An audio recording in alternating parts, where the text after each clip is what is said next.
Olá, é com enorme alegria que estamos iniciando mais uma aula remota de História. E hoje nós falaremos sobre o governo Geisel, governo esse que durou do ano de 1974 a 1979. Falaremos também do governo Figueiredo, que durou de 1979 a 1985. Os conteúdos da aula de hoje se encontram nas páginas 204, 205 e 206 do livro Olhares da História, Brasil e Mundo. Bem, no ano de 1974, assumiu a presidência do Brasil o general Ernesto Geisel, que começou um lento processo de transição rumo à democracia. Seu governo também coincidiu com o fim do milagre econômico brasileiro, ou seja, aquele período em que o Brasil crescia a altas taxas durante o ano, e com a insatisfação popular em altas taxas. A crise do petróleo e a recessão mundial interferiram na economia brasileira, no momento em que os créditos e empréstimos internacionais diminuíram. Então foi um período turbulento, principalmente referente a essa questão econômica que afetou a grande maioria da população brasileira. E para contornar essa situação econômica, o governo Geisel estimulou o desenvolvimento do Programa Nacional do Álcool, também conhecido como Pró-Álcool, cujo o objetivo era promover a utilização de uma fonte de energia alternativa ao petróleo. Foi também durante o governo Geisel que teve início a construção de duas das maiores usinas hidrelétricas do mundo, justamente as usinas de Itaipu e Tucuruí. Bem, Geisel anunciou também a abertura política lenta, gradual e segura. A oposição política começou a ganhar espaço a partir desse momento. Por exemplo, nas eleições de 1974, o MDB conquistou 59% dos votos para o Senado e 48% da Câmara dos Deputados e também várias prefeituras da maioria das cidades no Brasil. Então foi uma eleição que marcou justamente o crescimento da oposição no Brasil. Os militares da linha dura, não contentes com os caminhos do governo Geisel, começaram a promover ataques clandestinos aos membros da esquerda. Por exemplo, no ano de 1975, o jornalista Vladimir Herzog foi assassinado nas dependências do DOI-CODE em São Paulo. E em janeiro de 1976, o operário Manuel Fiel Filho apareceu morto em situação semelhante. No ano de 1978, Geisel acabou com o ato institucional número 5, o AI-5, aquele ato que dava plenos poderes ao presidente. Com isso, determinou a extinção da censura no Brasil, restaurou os habeas corpus e abriu caminho para a volta à democracia aqui no Brasil. Então foram grandes conquistas para a democracia brasileira nesse período. Para a sucessão de Ernesto Geisel foi escolhido o também general João Batista Figueiredo, que governou o Brasil do ano de 1979 ao 1985. Esse foi, inclusive, o último presidente militar da ditadura militar aqui no Brasil. Um ponto a ser destacado é que a vitória do MDB nas eleições de 1978 começou a acelerar o processo de redemocratização.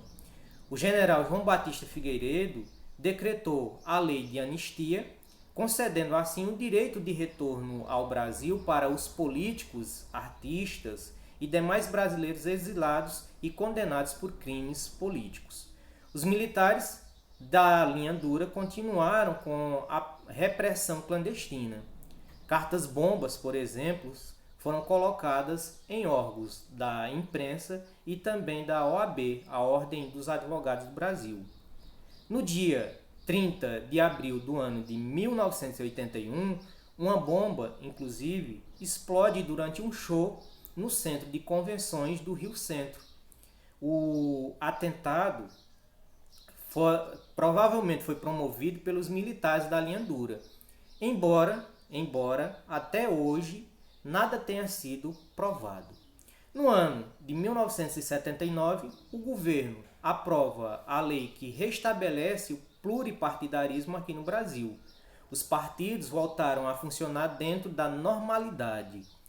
A Arena mudou de nome, passou a ser chamado de PDS, enquanto o MDB passou a ser chamado de PMDB.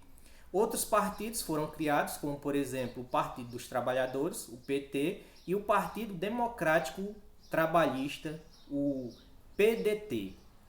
Inclusive, a maioria desses partidos ainda existe até os dias de hoje. Nos últimos anos do governo militar, o Brasil apresentava vários problemas. A inflação era alta, o que afetava principalmente a vida da população brasileira mais necessitada, e a recessão econômica também era um fator preocupante.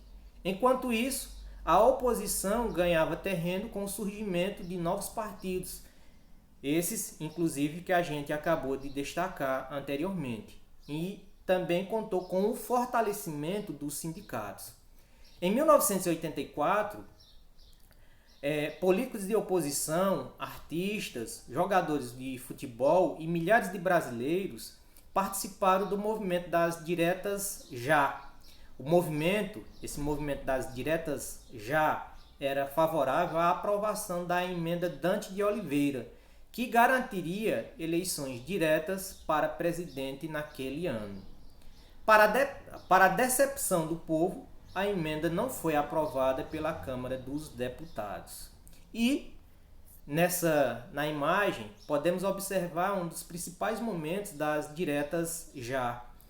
Isso aconteceu em janeiro de 1984, em um comício pelas diretas já realizada na Praça da Sé, em São Paulo.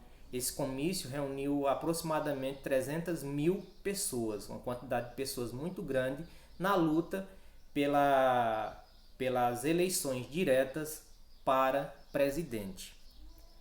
Bem, no dia 15 de janeiro do ano de 1985, o colégio eleitoral escolheria o deputado Tancredo Neves, que concorreu com Paulo Maluf, como o novo presidente da República Brasileira. Ele fazia parte da Aliança Democrática, o grupo de oposição formado pelo PMDB e pela Frente Liberal. Era o fim do regime militar. Porém, um fato que ganhou grande repercussão naquele período foi que Tancredo Neves ficou doente antes de assumir e acabou falecendo. Com isso, assumiu a presidência do Brasil o vice-presidente José Sarney. Em 1988, foi aprovada uma nova Constituição para o Brasil. A Constituição de 1988 apagou os rastros da ditadura militar e estabeleceu princípios democráticos no Brasil. Aliás, essa Constituição de 1988 é a que vigora até os dias atuais. É a chamada Constituição Cidadã. Então, gente,